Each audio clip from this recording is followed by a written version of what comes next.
ପାଇବି ପରିତ୍ରାଣ। କାହିଁକି ଆଜ୍ଞା? ନରତ୍ୱଂ ଦୁର୍ଲଭ ଲୋକେ ଇଏ ମଣିଷ ହିଁ ଜନ୍ମ ହେଇଥିଲା।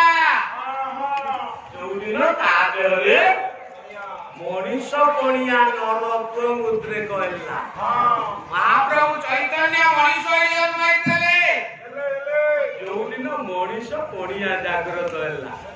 ସନ୍ତା କଲି ମୋ ବହି ବହି ହେଲା ସ୍ତୁତି ଚିନ୍ତାମଣି। କଣ ଲେଖିଲେ?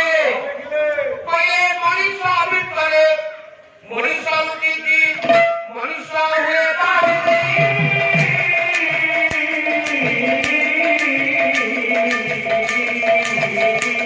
ଆଉ ଯେମିତି ମଣିଷ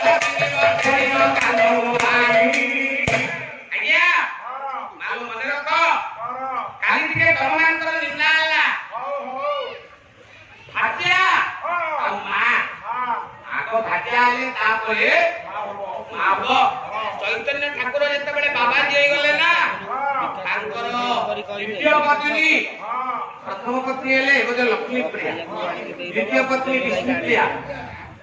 ଆଜ୍ଞା ଯେତେ ବୁଝେଇଲେ ନା ମୋ ସ୍ୱାମୀ ପଥର ମୁଁ ଅନୁଗାମିନୀ। ଆଜି ଯଦି ଆମେ ଚୈତନ୍ୟ ଠାକୁରଙ୍କୁ ମନେ ରଖିତେ ସେଥିରେ ତାଙ୍କ ପତ୍ନୀଙ୍କର ଭୂମିକା ନାହିଁ କି ମା ଗୋଟେ କାମ କରନ୍ତି। ସୂର୍ଯ୍ୟ ଉଦୟ ପୂର୍ବରୁ ନିଜର ନିତ୍ୟକର୍ମ ସାରି ଆଜ୍ଞା ଚାଉଳ, ଅରୁଆ ଚାଉଳକୁ ରଖେ ଛଡ଼ି। ଚୈତନ୍ୟ ଚରିତାବଳୀରେ କଥା ଲେଖା ହେଇଛି। ଆଉ ଗୋଟିଏ ମନ୍ତ୍ର ପଢିବେ, ହରେ ହର